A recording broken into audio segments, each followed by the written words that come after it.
Chris, good morning. How's the family, buddy? Thank God everybody is well and doing basically what they should.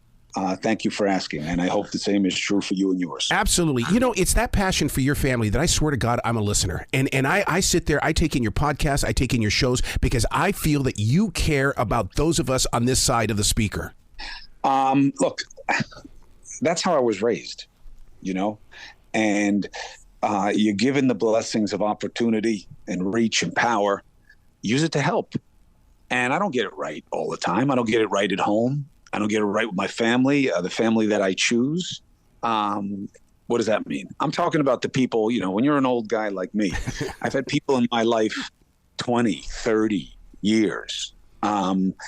They're family to me. And I fall short and I'm flawed and I try to fix and I try to be better.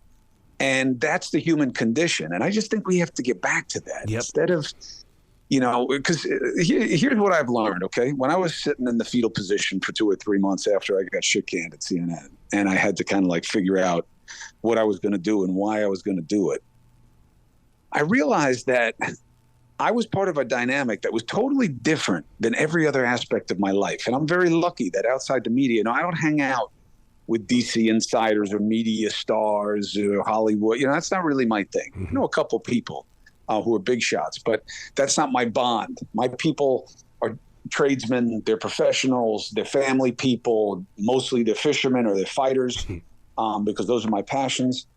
And we never talk about anything else in our life the way we do about politics, where even if it's the tone, you know, I'm a grown ass man. You know, you don't talk to people about how they're like, a bag of dirt and everything they say is stupid and, you know, they want to destroy everything. You don't talk like that to people. And, you know, we don't address problems in the rest of our life the way we do in politics. Nobody gets to come to my house and say, here's why the window leaked. The other guy sucks worse than I do. Oh, okay, go ahead. I'll pay you. You know, that doesn't work. Only in politics. So I've decided with this opportunity at NewsNation, which really is a different joint. I got to be honest. I don't know if my bosses are going to like this, but it's the only place I've ever worked that is less a media company and more a movement. Yep. You know, like when I asked about like NewsNation, like what are you doing with that? Their answer was, well, the NewsNation is America. This show is about America. It's not about us. And I'd never heard that before. And it is the only name of a media company that does refer to the audience. And I just believe that I've lived enough and I've had enough ups and downs. And they continue, man. I'm still in it. I'm still fighting against my former employer. People perceive that to me that I'm anti-CNN. No, I love CNN. I think it's an amazing organization with great people in it. I just was fired for bad reason, and I didn't do what they say I did. And I got to fight it because I got to get that off my name. It can't be that it's okay to say Chris Cuomo, who was fired for lying to his bosses. Right. That's not true. And they know it's not true. But it is tough, and I'm the only one playing with their own money. So, you know, it bleeds you out. But that's my problem. My blessing is the opportunity to relate to you and your problems because I have my own. Yep. And the only change I've made in myself is I'm going to make it easier for you guys to get into what concerns you and what scares you and what hurts you by talking about my own experience, especially on the Chris Cuomo project. Yeah. I know what it's like to fail. I know what it's like to hurt. I know what it's like to deal with depression. I know what it's like to deal with physical ailments. And I'll talk to you about my experience and what I've learned and the expertise that surrounds me and helping myself. And hopefully there are ideas for you in there. Yeah. So you don't have to worry about being judged. You get to judge me. Wow. A town hall with Robert F. Kennedy Jr. You know, this guy attacked the media last week. How did you keep your cool? Because, I mean, Chris, come on. You're always that guy that says, Robert, okay, I'm hearing you, but it's my show. Let me say something, then you can react. Well, look, I've known Bobby a very long time. And I think that I'd probably get beaten up if I interviewed him because my brother was married to his sister for all those years. And they have 3 beautiful kids. What I love about you, Chris, though, is that you like to talk about the things that are going on in our life. And that's why I'm so attracted to NewsNation as well as your podcast. This town hall on Monday is about crime, and it is not set on any individual, because I don't want to make it about them. I want to make it about you and the problems in the cross section of the country. So Monday night, what I'm going to do is a lot of listening and a lot of guiding. And I'm happy to answer for people's misgivings about the media and their role in hyping crime or not hyping crime, however they feel. I'll take the questions from 3 major cities.